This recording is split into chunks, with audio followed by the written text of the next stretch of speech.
नमस्कार बच्चों, हिंदी की ऑनलाइन कक्षा में आपका स्वागत है।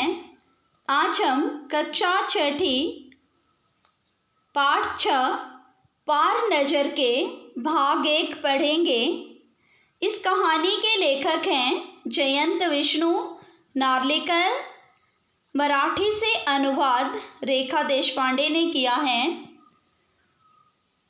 विष्णु नार्लिकर विज्ञान तथा साहित्य के सिद्धस्थ लेखक हैं। यह कहानी विज्ञान पर आधारित काल्पनिक कथा है। इसमें एक ऐसी स्थिति की परिकल्पना की गई है जब सूर्य अपना ताप और ऊर्जा देना बंद कर देगा और लोगों को पृथ्वी के अंदर सुरंग बनाकर यंत्रों के सहारे जीवन बिताना पड़ेगा। यह सब अपने आप में रोमांचकारी तथा विस्मय से पूर्ण कल्पना है। छोटू के पापा एक सुरंग नुमा रास्ते में जाकर काम करते थे। छोटू हमेशा वहां जाने के लिए उत्सुक रहता था। ठीक है बच्चों, आपको भी ऐसी नई नई जानकारियाँ प्राप्त करने की इच्छा रहती होगी या कोई नई चीज़ होती है उसे छूने की इच्छा होती है ना। जैसे कुछ बिजली के उपकरण हैं, बिना सोचे समझे हम उन्हें हाथ लगाते हैं तो कभी कभी ऐसी चीज़ें जानलेवा भी हो जाती हैं। आइए देखते हैं ऐसे ही कुछ उदाहरण। ये देखिए बच्चों, ये बिजली का स्विच है। यदि आप गीले हाथों से छुएंगे तो आपको करंट लग सकती है। आप बल्ब को जलाने की कोशिश करेंगे और आपके हाथ गीले हों तो आप इसमें फंस भी सकते हैं। तो इन चीज़ों का ध्यान रखना है। अगला उदाहरण देखते हैं। ये देखिए बच्चों, एक व्यक्ति जो बिजली के तारों के बीच फंस गया है और इसे करंट लगी है। कभी कभी हम क्या करते हैं, गीली लकड़ी या लोहे की छड़ से तारों को छूने की कोशिश करते हैं जो हमारे लिए बहुत ही खतरनाक साबित हो सकता है। तो ऐसा आपने कभी नहीं करना है। तीसरा उदाहरण, ये स्विच के साथ ही आप 3 छेद देख रहे हो। कभी कभी हमारे मन में आता है कि हमारे हाथ में पिन है या तार है, हम उसे इन छेदों में डालने की कोशिश करते हैं और अनजाने में ही हमें करंट लग जाती है। तो इन चीज़ों का ध्यान रखना है, क्योंकि ये गलती मैंने भी एक बार बचपन में की थी।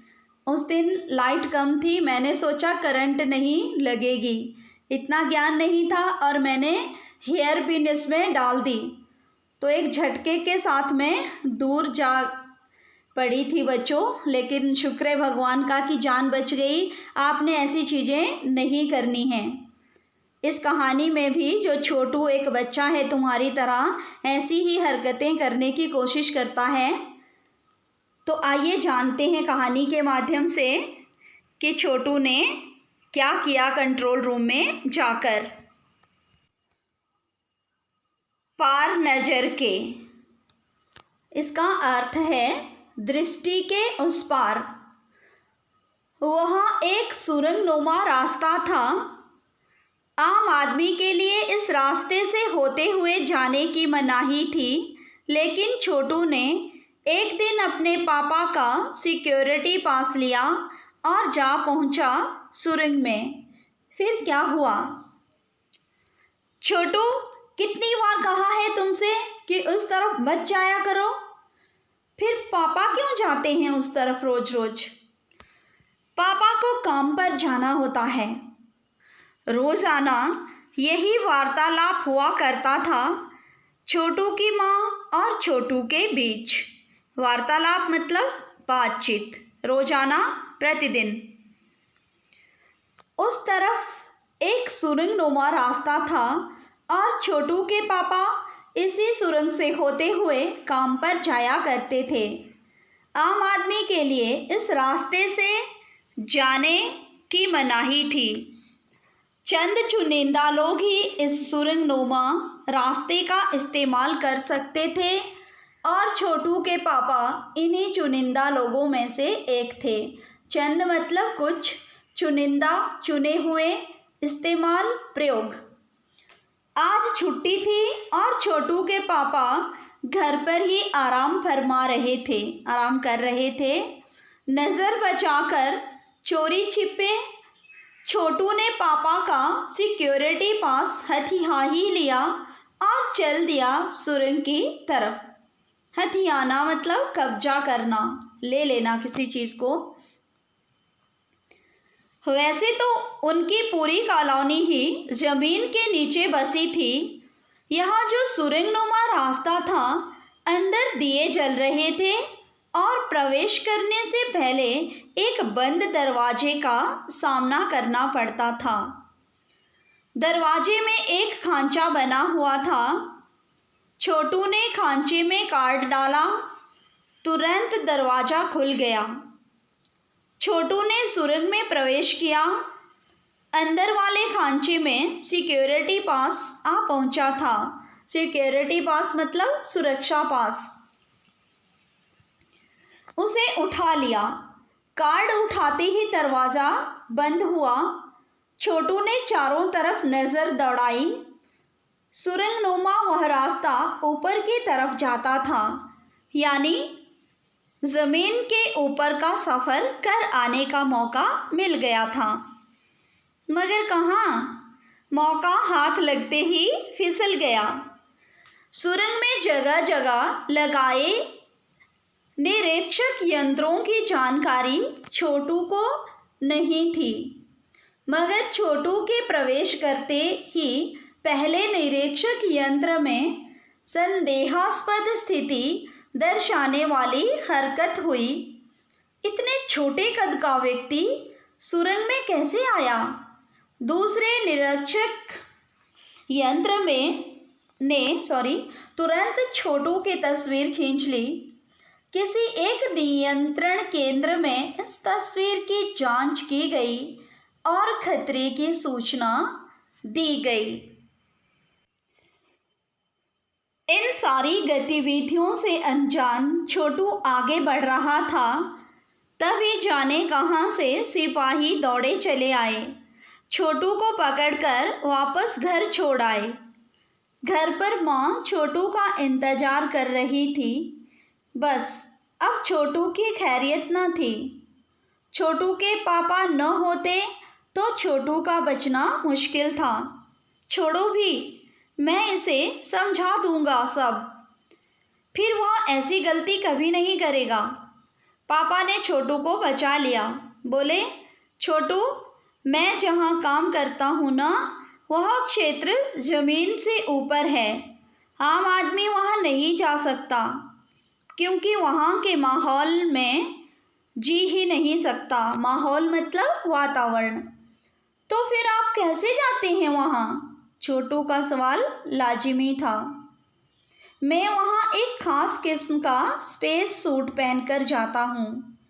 इस स्पेस सूट से मुझे ऑक्सीजन मिलता है, जिससे मैं सांस ले सकता हूँ। हम सांस लेने में कौन सी गैस का प्रयोग करते हैं बच्चों? ऑक्सीजन का। इसी स्पेस सूट की वजह से बाहर की ठंड से मैं अपने आप को बचा सकता हूँ। खास किस्म के जूतों की वजह से ज़मीन के ऊपर मेरा चलना मुमकिन होता है। ज़मीन के ऊपर चलने फिरने के लिए हमें एक विशेष प्रकार का प्रशिक्षण दिया जाता है। प्रशिक्षण मतलब ट्रेनिंग दी जाती है। छोटू सुन रहा था। पापा आगे बताने लगे, एक समय था जब अपने मंगल ग्रह पर सभी लोग ज़मीन के ऊपर ही रहते थे, बगैर किसी तरह के यंत्रों की मदद के। मदद मतलब सहायता। बगैर किसी खास किस्म की पोशाक के हमारे पुरखे ज़मीन के ऊपर रहा करते थे। पुरखे मतलब पूर्वज। लेकिन धीरे धीरे वातावरण में परिवर्तन आने लगा। धीरे धीरे अविकारी शब्द है बच्चों, इसमें लिंग और वचन के कारण परिवर्तन नहीं होता है। कई तरह के जीव धरती पर रहा करते थे, एक के बाद एक सब मरने लगे। इस परिवर्तन की जड़ में था सूरज में हुआ परिवर्तन। सूरज से हमें रोशनी मिलती है, उष्णता मिलती है। इन्हीं तत्वों से जीवों का पोषण होता है। सूरज में परिवर्तन होते ही यहाँ का प्राकृतिक संतुलन बिगड़ गया। प्रकृति के बदले हुए रूप का सामना करने में यहाँ के पशु पक्षी, पेड़ पौधे, अन्य जीव अक्षम साबित हुए। मतलब उनमें जिंदा रहने की क्षमता नहीं रही। केवल हमारे पूर्वजों ने इस स्थिति का सामना किया। अपने तकनीकी ज्ञान के आधार पर हमने ज़मीन के नीचे अपना घर बना लिया। ज़मीन के ऊपर लगे विभिन्न यंत्रों के सहारे हम सूर्य शक्ति, सूरज की रोशनी और गर्मी का इस्तेमाल करते आ रहे हैं। उन्हीं यंत्रों के सहारे हम यहाँ ज़मीन के नीचे जी रहे हैं। यंत्र सुचारू रूप से चलते रहें, इसके लिए बड़ी सतर्कता बरतनी पड़ती है। मुझ जैसे कुछ चुनिंदा लोग इन्हीं यंत्रों का ध्यान रखते हैं। बड़ा हो जाऊंगा तो मैं भी यही काम करूंगा, छोटू ने अपनी मंशा जाहिर की। मंशा मतलब इच्छा। बिल्कुल, मगर उसके लिए खूब पढ़ना होगा, माँ और पापा की बात सुननी होगी, माँ ने कहा। दूसरे दिन छोटू के पापा काम पर चले गए। देखा तो कंट्रोल रूम का वातावरण बदला बदला सा था। शिफ्ट खत्म कर घर जा रहे स्टाफ के प्रमुख ने टीवी स्क्रीन की तरफ इशारा किया। स्क्रीन पर एक बिंदु झलक रहा था। वह बताने लगा, यह कोई आसमान का तारा नहीं है, क्योंकि कंप्यूटर से पता चल रहा है कि यह अपनी जगह अडिग नहीं रहा है। पिछले कुछ घंटों के दौरान इसने अपनी जगह बदली है। कंप्यूटर के अनुसार यह हमारी धरती की तरफ बढ़ता चला आ रहा है। तो बच्चों, यह था कहानी का पहला भाग।